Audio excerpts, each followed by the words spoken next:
Howdy, this is Dan. And if you didn't think I was nuts before, let me tell you, I'm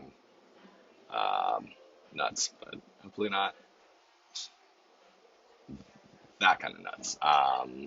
It's where, you know, it's just, a source of concern and consternation, and it's just, an appetizer. I don't mean to be about it in that way. So I think all of this is to say is that I don't think people are used to me sort of expressing this way. And actually, that's part and parcel of just a lot of things that have been the case that I feel like I've worked through recently. And I feel like one of the most telling anecdotes and something that I feel like does explain it well, that could really sort of maybe get to the point with it, is I had taken during this time that we're still in and on Zoom a class with Second City.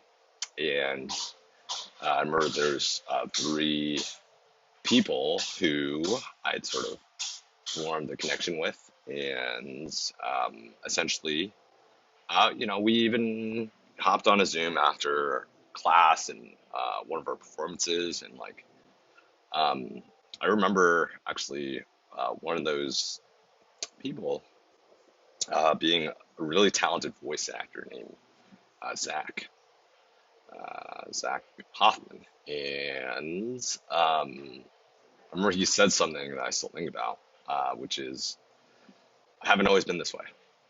And I feel like that's kind of a good summation of some of where I'm at right now, and having this sort of command of my voice and just kind of speaking and expressing as I have been, which maybe not everyone's used to. And then the other thing is that also sort of going back to that group of three, there's another person whose name starts with a C, and I was talking with them about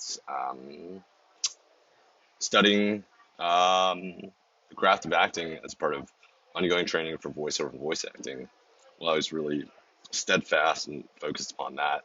And one of the things that I remember them saying had to do with, and I just something that I found that I've really related to, is this notion of, I didn't know I had anxiety. And I mean, I think we can sort of piece together that we're in our heads and stuff like that. But I feel like somebody not knowing that they have anxiety, and not just sort of like anxiety, but anxiety and clinical levels of anxiety, and um, the threshold that might sort of inform a chemical imbalance of sorts, and also distortion, and might necessitate or warrant like medication. And that's something that I feel like just maybe my life up to this point, my series of lived experiences and my genetic scrambling is such that, um, yeah, it's been a real battle and bane for me. And I think that um, getting past that in some ways has been amazing, and I just am grateful for that. And I think that it's also, because what we do for a living is tied to our mental health, and also when we're talking about artists and doing things in the name of expression, or even just speaking, artistic drive is tied to mental health. And I think that, yeah, it's just goes a long way. And definitely mental health in the AAPI community, especially for folks who are first generation, or yeah, the parents with parents who are immigrants or refugees, particularly from like third world countries, um, where perhaps mental health is not a thing. There's not the same language and lexicon for that. That's that can really be a thing. Anyway, I think, yeah, I just wanted to kind of do a quick one of these to speak to that, because I do feel like it's part of where I've been at in some ways recently. And just I just got off a fun conversation with a cousin who I feel like I can really talk to, and it's just in the vein of these things, and I feel like um, it's just